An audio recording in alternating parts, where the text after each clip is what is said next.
भाग 1 परिचय। फार्मेसी की दोहरी और सम्मानजनक भूमिका। फार्मेसी प्रोफेशन से जुड़े मेरे सभी साथियों नमस्कार। ड्रग स्टोर मैनेजमेंट के इस महत्वपूर्ण अध्याय में आपका स्वागत है। इससे पहले कि हम प्रबंधन की बारीकियों में जाएं, ये जरूरी है कि हम उस बुनियाद को समझें जिस पर यह पूरा पेशा खड़ा है। तो चलिए सबसे पहले ये समझते हैं कि एक मॉडर्न फार्मेसी असल में है क्या। क्या यह सिर्फ एक दुकान है जहां दवाइयों की खरीद बिक्री होती है? यदि आप ऐसा सोचते हैं तो यह केवल आधा सच है। सच तो यह है कि एक आधुनिक फार्मेसी की भूमिका इससे कहीं ज्यादा गहरी और जिम्मेदारी वाली है। इसे समझने का सबसे अच्छा तरीका है इसे दो मजबूत स्तंभों पर खड़ी एक इमारत की तरह देखना। अगर एक भी स्तंभ कमजोर हुआ तो यह पूरी इमारत ठीक से खड़ी नहीं रह पाएगी। इसका पहला और सबसे महत्वपूर्ण स्तंभ है स्वास्थ्य सेवा। आपकी फार्मेसी सिर्फ दवाइयां देने की जगह नहीं है, बल्कि यह समुदाय के लिए हेल्थ केयर का सबसे पहला और सबसे भरोसेमंद दरवाजा है। सोचिए जरा, भारत में एक आम नागरिक के लिए डॉक्टर से भी पहले सबसे आसानी से उपलब्ध स्वास्थ्य सलाहकार अक्सर आप यानी एक फार्मासिस्ट ही होते हैं। लोग अपनी स्वास्थ्य से जुड़ी छोटी बड़ी समस्याओं के लिए एक विश्वास के साथ सबसे पहले आपके पास ही आते हैं। यह विश्वास अपने साथ एक बहुत बड़ी जिम्मेदारी लेकर आता है। यह भूमिका आपसे 3 चीजों की मांग करती है। क्लिनिकल एक्सीलेंस यानी दवाओं और बीमारियों की आपकी जानकारी एकदम सटीक और अपडेटेड हो। पेशेंट सेफ्टी यानी मरीज की सुरक्षा आपकी सर्वोच्च प्राथमिकता हो। एथिकल प्रैक्टिस यानी आप हमेशा पेशेवर नैतिकता और ईमानदारी से काम करें। याद रखिए, आप सिर्फ एक दवा नहीं दे रहे हैं, आप उस दवा के सही उपयोग, उसके साइड इफेक्ट्स और दूसरी दवाओं के साथ उसके इंटरैक्शन के बारे में सलाह देकर मरीज की सुरक्षा का कवच बन रहे हैं। आपकी दी हुई एक छोटी सी सलाह, जैसे किसी मरीज को यह समझाना कि एंटीबायोटिक का कोर्स बीच में क्यों नहीं छोड़ना है, उसके सफल इलाज और सेहत बिगड़ने के बीच का फर्क बन सकती है। यह एक बहुत बड़ा कर्तव्य है साथियों, और यही हमारे पेशे का मूल आधार है। अब बात करते हैं दूसरे और उतने ही जरूरी स्तंभ की। आपकी फार्मेसी एक बिजनेस भी है, एक कमर्शियल एंटरप्राइज। आज भारत के हर शहर, हर कस्बे में गलाकाट प्रतिस्पर्धा है। इस माहौल में टिके रहने, विकास करने और अपनी सेवाओं को जारी रखने के लिए आपकी फार्मेसी का आर्थिक रूप से मजबूत होना अनिवार्य है। और इसके लिए चाहिए कुशल व्यावसायिक समझ। इसका क्या मतलब है? इसका मतलब है सही वित्तीय योजना बनाना, अपनी इन्वेंटरी को ऐसे मैनेज करना कि जरूरी दवाएं कभी कम न पड़े और कोई दवा एक्सपायर होकर बर्बाद ना हो, और अपने ग्राहकों के साथ एक मजबूत और विश्वास का रिश्ता बनाना। यहां यह समझना बहुत जरूरी है कि प्रॉफिट कमाना कोई बुरी बात नहीं है, बल्कि ये उस सेवा के इंजन को चलाने के लिए जरूरी ईंधन है। इसी लाभ से आप अपने स्टाफ को वेतन देते हैं, दुकान का किराया और बिजली का बिल भरते हैं, दवाओं को सही तापमान पर रखने के लिए एयर कंडीशनिंग जैसी सुविधाएं चलाते हैं, और भविष्य में बेहतर टेक्नोलॉजी और सेवाओं में निवेश कर पाते हैं। यदि आपका बिजनेस आर्थिक रूप से टिकाऊ नहीं है तो आप समाज की सेवा भी लंबे समय तक नहीं कर पाएंगे। और यहीं पर एक फार्मेसी मैनेजर की असली परीक्षा शुरू होती है, यानी तराजू के इन 2 पलड़ों, सेवा और व्यापार के बीच संतुलन साधना। ये एक बहुत ही नाजुक काम है। आपके फैसले सिर्फ प्रॉफिट मार्जिन पर आधारित नहीं हो सकते, लेकिन आप बिजनेस चलाने की वित्तीय हकीकतों से मुंह भी नहीं मोड़ सकते। एक क्लासिक नैतिक दुविधा की कल्पना कीजिए। एक दुर्लभ बीमारी की कोई जीवन रक्षक दवा है जिसकी कीमत बहुत ज्यादा है और जिसकी मांग साल में शायद 1 या 2 बार ही आती है। बिजनेस के नजरिए से इस पर पूंजी लगाना एक बड़ा जोखिम है, लेकिन सोचिए उस एक मरीज के बारे में जिसे इसकी तत्काल जरूरत है। उसके लिए आप और आपकी फार्मेसी उम्मीद की आखिरी किरण है। यहां आपका पेशेवर धर्म आपके बिजनेस के नफे नुकसान से बड़ा हो जाता है। तो फिर आप क्या करते हैं? यहीं पर आपकी व्यावसायिक सूझबूझ काम आती है। आप जानते हैं कि रोज बिकने वाले popular over the counter products, health supplements या एफएमसीजी प्रोडक्ट्स से होने वाला लाभ आपको उस जीवन रक्षक दवा को स्टॉक करने की वित्तीय ताकत देता है। इसे ही हम बिजनेस की भाषा में क्रॉस सब्सिडाइजेशन कहते हैं। मतलब एक जगह से कमाकर दूसरी जरूरी जगह पर लगाना ताकि दोनों काम चलते रहें। अतः साथियों, फार्मास्यूटिकल मैनेजमेंट का असली सार इसी नाजुक संतुलन को साधने की कला और विज्ञान है, जहां सफलता का पैमाना सिर्फ आपकी बैलेंस शीट नहीं, बल्कि आपके समुदाय का स्वास्थ्य और आप पर उनका विश्वास भी है। इस अध्याय का उद्देश्य इसी संतुलन को साधने के लिए आपकी वैचारिक नींव रखना है। हम उन मूलभूत अवधारणाओं का पता लगाएंगे जो एक फार्मेसी को एक सफल और सम्मानित प्रतिष्ठान बनाती हैं। तो चलिए इस दोहरी भूमिका की मजबूत नींव को अपने जहन में रखते हुए अब हम उस बड़े मैदान में कदम रखते हैं जिसमें यह फार्मेसी काम करती है। भाग 2, भारतीय फार्मास्यूटिकल इकोसिस्टम, एक विस्तृत विश्लेषण।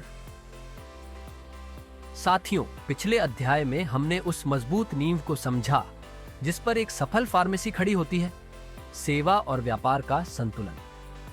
अब उस नींव के ऊपर की भव्य इमारत को समझने का समय है, यानी भारतीय फार्मास्यूटिकल इकोसिस्टम।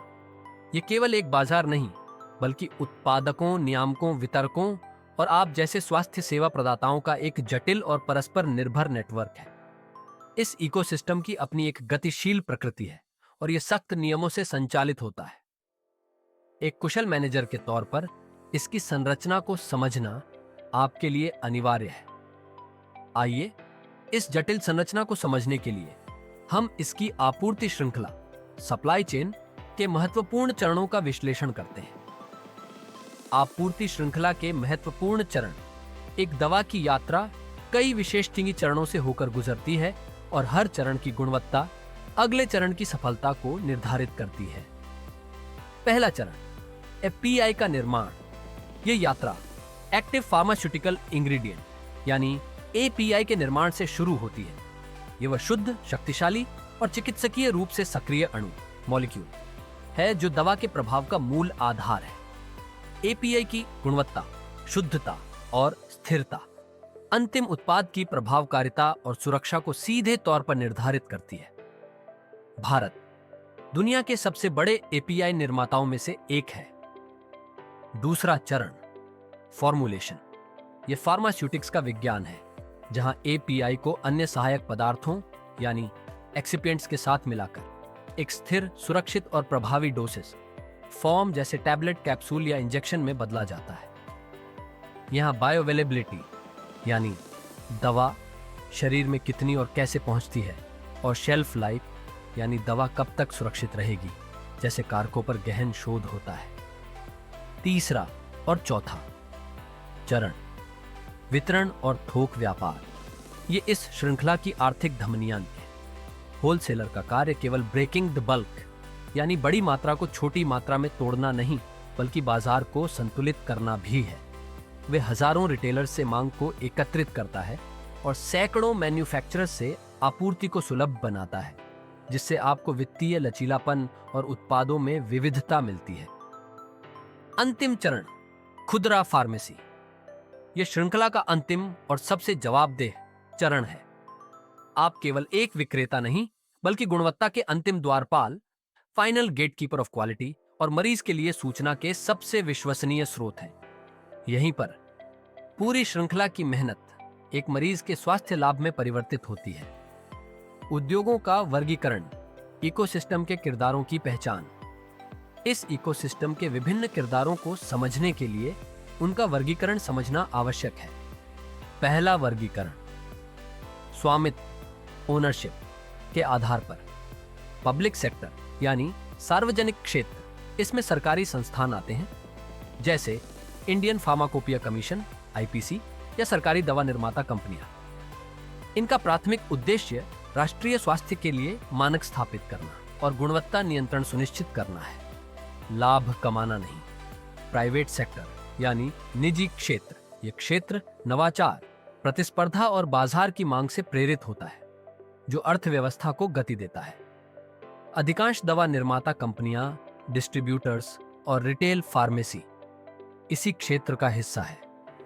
जॉइंट वेंचर यानी संयुक्त उद्यम, यह रणनीतिक साझेदारियों का एक मॉडल है, जहां दो या दो से अधिक कंपनियां विशेषज्ञता और संसाधनों को साझा करके किसी बड़े लक्ष्य जैसे नई दवा की खोज या नए बाजार में प्रवेश को प्राप्त करती है। दूसरा वर्गीकरण, निवेश के पैमाने, स्केल के आधार पर। यह वर्गीकरण आपके लिए एक रणनीतिक लाभ है। एमएसएमई यानी माइक्रो, स्मॉल और मीडियम एंटरप्राइज एक्ट के तहत आपकी फार्मेसी की एक पहचान बनती है। एमएसएमई के रूप में पंजीकृत होना आपको केवल सरकारी योजनाओं का लाभार्थी नहीं बनाता, बल्कि यह आपकी वित्तीय विश्वसनीयता को भी बढ़ाता है, जिससे बैंकों से ऋण प्राप्त करना और व्यावसायिक विस्तार करना सरल हो जाता है। तीसरा वर्गीकरण, कार्य की प्रकृति, सेक्टर के आधार पर। प्राइमरी सेक्टर, प्राथमिक क्षेत्र, वह क्षेत्र जो सीधे प्रकृति से कच्चा माल प्राप्त करता है, जैसे औषधीय पौधों की खेती या खनिजों का निष्कर्षण। सेकेंडरी सेक्टर, द्वितीय क्षेत्र, यह मैन्युफैक्चरिंग और औद्योगिक उत्पादन का क्षेत्र है, जहां कच्चे माल को एक मूल्यवान उत्पाद यानी दवा में परिवर्तित किया जाता है। भारत की सभी फार्मा कंपनियां इसी सेक्टर की रीढ़ है। टर्शियरी सेक्टर, तृतीय क्षेत्र, सेवा क्षेत्र और अंत में तृतीय क्षेत्र, जहां आप यानी रिटेल फार्मासिस्ट आते हैं। आप उत्पाद का निर्माण नहीं करते, आप एक विशेषज्ञ सेवा प्रदान करते हैं।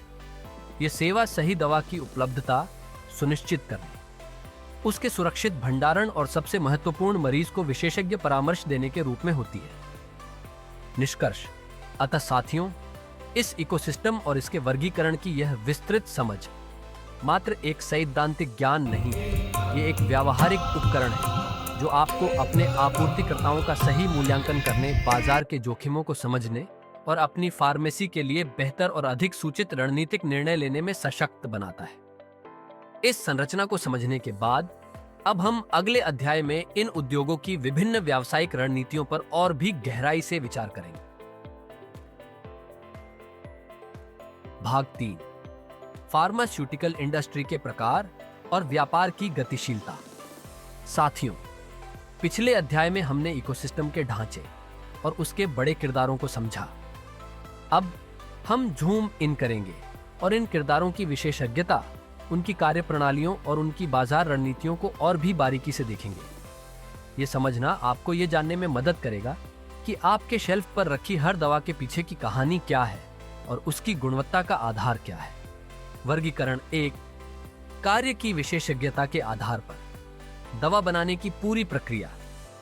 विशेषज्ञता की एक श्रृंखला है जहां हर कड़ी का अपना एक महत्वपूर्ण रोल है। पहले विशेषज्ञ हैं एपीआई प्रोड्यूसर्स, यानी नींव के निर्माता। यदि दवा एक इमारत है तो एपीआई यानी एक्टिव फार्मास्यूटिकल इंग्रेडिएंट उसकी नींव का सबसे मजबूत पत्थर है। ये कंपनियां, जिन्हें बल्क ड्रग मैन्युफैक्चरर्स भी कहा जाता है, सीधे मरीजों को कुछ नहीं बेचती। इनका काम दूसरी दवा बनाने वाली कंपनियों को उच्च गुणवत्ता वाला कच्चा माल यानी एपीआई प्रदान करना है। इनकी लैब में हुई एक छोटी सी अशुद्धि आगे चलकर लाखों मरीजों के लिए एक बड़ा खतरा बन सकती है, इसलिए इनकी जिम्मेदारी बहुत बड़ी है। दूसरे विशेषज्ञ हैं फॉर्मुलेशन कंपनियां, यानी दवा के आर्किटेक्ट। ये दवा के आर्किटेक्ट हैं जो एपीआई रूपी ईंट को एक सुरक्षित और प्रभावी घर यानी टैबलेट, सिरप या इंजेक्शन में बदलते हैं। ये काम, जिसे हम फार्मास्यूटिक्स का विज्ञान कहते हैं, सिर्फ मिश्रण करना नहीं है। यह सुनिश्चित करना है कि दवा की बायो अवेलेबिलिटी सही हो, वह शरीर में सही जगह पर और सही समय पर अपना असर दिखाए और वह अपनी पूरी शेल्फ लाइफ के दौरान स्थिर और सुरक्षित रहे। तीसरे विशेषज्ञ हैं हर्बल और आयुर्वेदिक प्रोड्यूसर्स, यानी परंपरा के संरक्षक। भारत के संदर्भ में यह सेगमेंट बहुत महत्वपूर्ण है। ये कंपनियां पारंपरिक ज्ञान को आधुनिक विज्ञान के साथ जोड़ती हैं। एक फार्मासिस्ट के तौर पर आपके लिए यह जानना जरूरी है कि आप केवल उन्हीं उत्पादों पर भरोसा करें जिन पर आयुष मंत्रालय का सर्टिफिकेशन हो। यह सर्टिफिकेशन आपके और आपके ग्राहक के लिए गुणवत्ता और प्रामाणिकता का एक आश्वासन है। वर्गीकरण 2, बाजार की रणनीति के आधार पर। अब समझते हैं बाजार में काम करने की दो अलग अलग व्यावसायिक विचारधाराओं को। पहली विचारधारा है पेटेंटेड या इनोवेटर ड्रग्स, यानी आविष्कार का जोखिम। ये वो कंपनियां हैं जो नई दवा की खोज के लिए अरबों डॉलर और सालों का समय रिसर्च एंड डेवलपमेंट यानी R&D में निवेश करती है।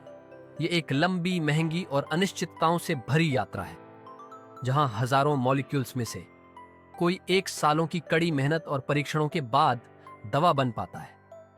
इस भारी जोखिम के इनाम के तौर पर उन्हें एक पेटेंट मिलता है, जो कुछ वर्षों के लिए उन्हें उस दवा पर एकाधिकार देता है, ताकि वे अपने निवेश की भरपाई कर सकें। दूसरी विचारधारा है जेनेरिक ड्रग्स यानी पहुंच का विस्तार। जब किसी इनोवेटर ड्रग का पेटेंट समाप्त हो जाता है, तब जेनेरिक कंपनियां बाजार में आती हैं। याद रखिए, जेनेरिक दवा ओरिजिनल दवा की नकल नहीं है। ये वैज्ञानिक रूप से प्रमाणित उसका बायो इक्विवेलेंट रूप है, यानी इसमें वही एपीआई, वही मात्रा और वही प्रभाव होता है जो ओरिजिनल दवा में था, क्योंकि इन्हें R&D का खर्च नहीं उठाना पड़ता। ये दवा को बहुत किफायती दामों पर उपलब्ध करा पाती है। भारत को फार्मेसी ऑफ द वर्ल्ड बनाने में हमारी जेनेरिक इंडस्ट्री का सबसे बड़ा योगदान है। ये करोड़ों लोगों के लिए अच्छी स्वास्थ्य सेवा को संभव बनाती है। व्यापार की गतिशीलता, दवा का मरीज तक का सफर। अब इन सभी उत्पादों को मरीज तक पहुंचाने वाले सिस्टम यानी कॉमर्स को समझते हैं। होलसेलर और रिटेलर श्रृंखला की दो मजबूत कड़ियां। होलसेलर इस श्रृंखला का एग्रीगेटर और वितरक है, जो बड़ी मात्रा में माल खरीदकर उसे छोटे छोटे हिस्सों में आप तक पहुंचाता है और आपको उधार पर माल देकर वित्तीय सहायता भी प्रदान करता है। और आप यानी रिटेलर इस श्रृंखला के अंतिम मील के विशेषज्ञ और परामर्शदाता है, जहां दवा विश्वास के साथ मरीज तक पहुंचती है। व्यापार के सहायक स्तंभ यानी अदृश्य सपोर्ट सिस्टम, ये व्यापार का वह अदृश्य तंत्र है जिसके बिना सप्लाई चेन की गाड़ी एक कदम भी आगे नहीं बढ़ सकती। ये है बैंकिंग और फाइनेंस, जो आपको वर्किंग कैपिटल लोन यानी रोजमर्रा के खर्चों के लिए पैसा देता है। इंश्योरेंस, जो आग या चोरी जैसे हादसों से आपके लाखों के स्टॉक को सुरक्षित रखता है। वेयरहाउसिंग और लॉजिस्टिक्स, जो दवाओं का सही भंडारण, विशेषकर कोल्ड चेन प्रोडक्ट्स जैसे वैक्सीन के लिए सुनिश्चित करता है। मार्केटिंग, जिसके जरिए नई दवाओं की जानकारी डॉक्टरों और फार्मासिस्टों तक पहुंचती है। निष्कर्ष, तो साथियों, इन विभिन्न किरदारों, उनकी रणनीतियों और सहायक प्रणालियों को समझकर आप महज एक दवा विक्रेता नहीं रहते, आप एक सूचित और रणनीतिक बिजनेस मैनेजर बनते हैं। अब जब हमने खेल के मैदान और खिलाड़ियों को समझ लिया है, तो अगले अध्याय में हम उन नियमों और सिद्धांतों पर बात करेंगे जिनके आधार पर यह पूरा खेल खेला जाता है। भाग 4, फार्मेसी में आर्थिक और प्रबंधन के सिद्धांत। साथियों, अब तक हमने इस इकोसिस्टम के मैदान और उसके खिलाड़ियों को समझ लिया है, लेकिन कोई भी खेल बिना नियमों और रणनीति के नहीं खेला जाता। इस अध्याय में हम उन्हीं सिद्धांतों यानी आर्थिक और प्रबंधन के सिद्धांतों पर बात करेंगे जो आपकी फार्मेसी की सफलता या असफलता की कहानी लिखते हैं। ये केवल किताबी बातें नहीं हैं, ये वह औजार हैं जो आपको रोजमर्रा की चुनौतियों से निपटने में मदद करते हैं। व्यापार की भाषा यानी आर्थिक सिद्धांत। सबसे पहले समझते हैं अर्थशास्त्र की वह भाषा जो हर बिजनेस के पीछे काम करती है। बाजार के दिल की धड़कन, सप्लाई और डिमांड। ये बाजार का सबसे बुनियादी नियम है, सप्लाई और डिमांड। जब किसी चीज की मांग बढ़ती है और सप्लाई कम होती है तो कीमतें बढ़ती हैं, और जब सप्लाई ज्यादा होती है और मांग कम तो कीमतें गिरती हैं। ये एक साधारण नियम है, लेकिन आपकी फार्मेसी में इसके कई जटिल रूप दिखते हैं। सोचिए, डेंगू के मौसम में पपीते के पत्ते के एक्सट्रैक्ट की मांग अचानक बढ़ जाती है। ये डिमांड का एक मौसमी उछाल है। एक कुशल मैनेजर इस धड़कन को महसूस करता है और पहले से तैयारी करता है। कीमतों का मनोविज्ञान, प्राइस इलास्टिसिटी। यह समझना बहुत जरूरी है कि हर उत्पाद की कीमत का उसकी मांग पर एक जैसा असर नहीं होता। इसे आप एक रबर बैंड की तरह समझिए। कुछ उत्पादों की मांग रबर बैंड की तरह खिंचती या सिकुड़ती है, जबकि कुछ की मांग पत्थर की तरह मजबूत रहती है। Inelastic demand. जीवन रक्षक। दवाएं जैसे इंसुलिन या हृदय रोग की दवाएं, इनकी मांग इनइलास्टिक होती है। मरीज को यह चाहिए चाहे कीमत कुछ भी हो। यहां आप कीमतों के साथ ज्यादा छेड़छाड़ नहीं कर सकते और सरकार भी इन पर नजर रखती है। Elastic demand, elastic demand. वहीं दूसरी ओर एक खास ब्रांड का विटामिन सी सप्लीमेंट है जिसकी मांग इलास्टिक है। अगर आप इसकी कीमत बढ़ाएंगे तो ग्राहक तुरंत किसी दूसरे सस्ते ब्रांड पर चला जाएगा। इस समझ का सीधा असर आपकी प्राइसिंग स्ट्रेटेजी और प्रॉफिट मार्जिन पर पड़ता है। प्रबंधन की कला यानी सिद्धांत और व्यवहार। अब बात करते हैं प्रबंधन के उन सिद्धांतों की जो आपकी फार्मेसी को व्यवस्थित और लाभदायक बनाते हैं। इन्वेंट्री मैनेजमेंट, शेल्फ पर रखी पूंजी। आपकी इन्वेंट्री सिर्फ दवाइयों का स्टॉक नहीं है, यह आपकी पूंजी है जो शेल्फ पर रखी है। एक मैनेजर के तौर पर आपको 2 खतरों से बचना है। पहला, स्टॉक आउट यानी जरूरत के समय दवा का न होना, जिससे ग्राहक और विश्वास दोनों टूटते हैं। और दूसरा, ओवर स्टॉकिंग यानी जरूरत से ज्यादा माल भर लेना, जिससे आपकी पूंजी फंस जाती है और दवा के एक्सपायर होने का खतरा बढ़ जाता है। इकोनॉमिक ऑर्डर क्वांटिटी या योक्यू, वह जादुई संख्या खोजने का एक वैज्ञानिक तरीका है जो आपको इन दोनों खतरों के बीच का सबसे सुरक्षित रास्ता दिखाता है। यह बताता है कि एक बार में कितना ऑर्डर करना सबसे किफायती है। मैनेजमेंट, एडमिनिस्ट्रेशन और ऑर्गेनाइजेशन का त्रिकोण। अक्सर लोग इन तीनों शब्दों को एक ही समझ लेते हैं, लेकिन इनमें महत्वपूर्ण अंतर है। इसे एक मानव शरीर की तरह समझिए। एडमिनिस्ट्रेशन इस शरीर का मस्तिष्क है। यह विजन तय करता है, लक्ष्य निर्धारित करता है, यह बताता है कि हम कहां जाना चाहते हैं। मैनेजमेंट इस शरीर का नर्वस सिस्टम है। यह मस्तिष्क के निर्देशों को शरीर के हर अंग तक पहुंचाता है और काम करवाता है। यह हम वहां कैसे पहुंचेंगे का जवाब देता है। ऑर्गेनाइजेशन इस शरीर का कंकाल है। यह ढांचा प्रदान करता है। यह तय करता है कि कौन सा अंग क्या काम करेगा, किसकी क्या जिम्मेदारी होगी। एक छोटी फार्मेसी में अक्सर मैनेजर ही मस्तिष्क, नर्वस सिस्टम और कंकाल तीनों की भूमिका निभाता है।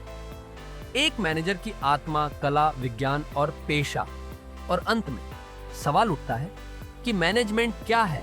यह एक 2-धारी तलवार की तरह है, जिसका एक फलक विज्ञान है और दूसरा कला। विज्ञान है डेटा और तथ्य।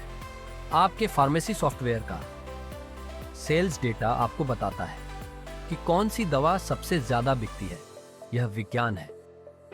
कला है मानवीय समझ और अनुभव। यह जानना कि एक बुजुर्ग मरीज को दवा कैसे समझानी है या अपनी टीम को मुश्किल समय में कैसे प्रेरित करना है, यह कला है। एक सफल मैनेजर वैज्ञानिक की तरह विश्लेषण करता है और एक कलाकार की तरह व्यवहार करता है। और सबसे महत्वपूर्ण बात, साथियों, याद रखिए, आप सिर्फ एक बिजनेस नहीं चला रहे हैं, आप एक प्रोफेशन का हिस्सा हैं। एक ऐसा पेशा जिसकी अपनी एक आचार संहिता यानी कोड ऑफ कंडक्ट है, जिसकी एक सामाजिक जिम्मेदारी है। आपका लक्ष्य सिर्फ लाभ कमाना नहीं, बल्कि समुदाय के स्वास्थ्य का संरक्षक बनना है। यह सिद्धांत केवल किताबी बातें नहीं हैं, ये वह औजार हैं जो आपको रोजमर्रा की चुनौतियों से निपटने और अपनी फार्मेसी को सफलता की नई ऊंचाइयों पर ले जाने में मदद करते हैं। भाग 5, अध्याय का सार और एक फार्मासिस्ट का भविष्य दृष्टि। साथियों, हमारे इस विस्तृत सफर का यह अंतिम और सबसे महत्वपूर्ण अध्याय है। यहां हम केवल पुनरावलोकन नहीं करेंगे, बल्कि अब तक सीखे गए हर सिद्धांत, हर अवधारणा और हर शब्द को एक साथ पिरोकर एक संपूर्ण प्रबंधन दर्शन का निर्माण करेंगे। ये वह ज्ञान है जो थ्योरी को आपकी रोजमर्रा की प्रैक्टिस में बदलेगा और आपको एक आम व्यवसायी से एक कुशल पेशेवर के रूप में स्थापित करेगा। पेशेवर शब्दावली के स्तंभ, आपके रणनीतिक औजार। सबसे पहले आइए उन आवश्यक शब्दों और अवधारणाओं की धार तेज करें जो अब आपकी पेशेवर सोच का अटूट हिस्सा होने चाहिए। ड्रग, मेडिसिन और स्टोर, ये वैल्यू चेन की तिकड़ी है। ये केवल 3 शब्द नहीं, ये वैल्यू चेन की 3 सबसे महत्वपूर्ण कड़ियाओं हैं। ड्रग यानी एपीआई शुद्ध विज्ञान है ये दवा का रासायनिक मूल्य है। मेडिसिन यानी फॉर्मुलेशन तकनीक और कला का संगम है जो उस विज्ञान को एक उपयोगी रूप देता है। और स्टोर यानी आपकी फार्मेसी विश्वास और जिम्मेदारी का केंद्र है। एक मैनेजर के तौर पर आपको अपनी इन्वेंटरी में इन तीनों की गुणवत्ता पर पैनी नजर रखनी है, क्योंकि एक भी कमजोर कड़ी पूरे सिस्टम को विफल कर सकती है। ओटीसी बनाम शेड्यूल्ड ड्रग्स आपकी नैतिक लक्ष्मण रेखा, यह आपकी पेशेवर ईमानदारी की लक्ष्मण रेखा है। ओटीसी यानी ओवर द काउंटर उत्पाद आपको व्यापार बढ़ाने का अवसर देते हैं, लेकिन शेड्यूल्ड ड्रग्स के साथ असीम जिम्मेदारी आती है। इसका रिकॉर्ड रखना, प्रिस्क्रिप्शन की वैधता और सत्यता की जांच करना और इसके संभावित दुरुपयोग को रोकना सिर्फ एक कानूनी जरूरत नहीं, बल्कि समाज के प्रति आपका कर्तव्य है। आपकी सतर्कता कई जिंदगियों को गलत हाथों में जाने से बचा सकती है। एफएफओ फार्मेसी प्रबंधन का स्वर्ण नियम, यह सिद्धांत आपके जहन में अंकित हो जाना चाहिए। फैफो यानी फर्स्ट इन फर्स्ट आउट एक सामान्य नियम है जो किराना स्टोर के लिए ठीक हो सकता है, पर आपकी दुनिया का धर्म है फैफो फर्स्ट एक्सपायरी फर्स्ट आउट। जो दवा पहले एक्सपायर हो रही है उसे हर हाल में पहले बेचना है। यह सिद्धांत आपके बिजनेस को एक्सपायरी के कारण होने वाले हजारों के नुकसान से बचाता है, और इससे भी महत्वपूर्ण, यह किसी मरीज तक एक भी असुरक्षित या पुरानी दवा पहुंचने से रोकता है। फैफो आपकी सतर्कता और पेशेवर प्रतिबद्धता का सबसे बड़ा प्रमाण है। जीएमपी, एनएलईएम और आयुष विश्वास की नियामक मोहरें। जब आप किसी सप्लायर से दवा खरीदते हैं तो ये सिर्फ अक्षर नहीं होते, ये गुणवत्ता के आश्वासन होते हैं। जीएमपी यानी गुड मैन्युफैक्चरिंग प्रैक्टिसेस आपको निर्माता की गुणवत्ता का भरोसा देता है। एनएलईएम यानी national list of essential medicines आपको आपकी सामाजिक जिम्मेदारी का एहसास कराता है और बताता है कि कौन सी दवाएं हर हाल में आपके स्टॉक में होनी चाहिए, और वो भी सही कीमत पर। और आयुष पारंपरिक दवाओं के विशाल बाजार में आपको प्रामाणिकता और धोखाधड़ी के बीच का फर्क बताता है। एक बुद्धिमान मैनेजर इन मोहरों को पढ़ना और उनका सम्मान करना जानता है। अध्याय का सार, एक ज्ञानवर्धक यात्रा का पुनरावलोकन। तो चलिए इस यात्रा को एक बार फिर से याद करते हैं। हमने शुरुआत की थी एक फार्मेसी के दोहरे चरित्र यानी सेवा और व्यापार के उस महीन संतुलन को समझने से। हमने जाना कि कैसे एक सफल फार्मेसी दिल से एक स्वास्थ्य केंद्र होती है और दिमाग से एक कुशल व्यवसाय। फिर हम उतरे भारतीय फार्मास्यूटिकल इकोसिस्टम के विशाल महासागर में। हमने इसकी जटिल सप्लाई चेन की यात्रा की, एपीआई के जन्म से लेकर आपकी दुकान तक पहुंची दवा की कहानी को समझा। हमने इसके विभिन्न किरदारों को पहचाना, सरकार के नियामकों को, प्राइवेट सेक्टर के इनोवेटर्स को, और आप जैसे एमएसएमई की जमीनी ताकत को, जो इस इकोसिस्टम की रीढ़ है। इसके बाद हमने इनोवेटर और जेनरिक दवाओं के पीछे की व्यावसायिक रणनीतियों को खोला। एक तरफ आविष्कार का महंगा जोखिम था, तो दूसरी तरफ दवाओं को किफायती बनाने का महान मिशन। हमने होलसेलर और रिटेलर की उस सहजीवी साझेदारी को भी समझा जो इस पूरे तंत्र को चलाती है और व्यापार को संभव बनाती है। और अंत में हमने आर्थिक और प्रबंधन के उन सिद्धांतों में गोता लगाया जो आपको एक वैज्ञानिक की तरह विश्लेषण करने और एक कलाकार की तरह नेतृत्व करने की शक्ति देते हैं, जो डेटा और मानवीय भावनाओं दोनों को समझता है। अंतिम संदेश, एक भविष्य दृष्टि और एक संकल्प। तो साथियों, इस अध्याय के समापन पर मैं चाहता हूं कि आप सिर्फ एक मैनेजर की तरह न सोचें, बल्कि एक लीडर की तरह सोचें। याद रखिए, आप सिर्फ एक दुकान के मालिक या कर्मचारी नहीं हैं। आप भारत की स्वास्थ्य सेवा प्रणाली के फ्रंटलाइन वॉरियर हैं। आप अपने समुदाय के स्वास्थ्य के पहले संरक्षक हैं। आपके काउंटर पर खड़ा हर मरीज सिर्फ एक ग्राहक नहीं है, वह एक विश्वास है जो देश की पूरी मेडिकल साइंस पर किया गया है, और उस विश्वास को बनाए रखने की अंतिम जिम्मेदारी आपके कंधों पर है। इस कोर्स में सीखा गया ज्ञान आपको महज एक बेहतर मैनेजर नहीं बनाएगा, यह आपको एक दूरदर्शी पेशेवर बनाएगा जो सेवा के माध्यम से सफलता का निर्माण करता है, जो लाभ के साथ साथ लोगों की दुआएं भी कमाता है। यह आपको उस प्रकार का लीडर बनाएगा जिसकी आज हमारे देश को और हमारे समाज को सख्त जरूरत है।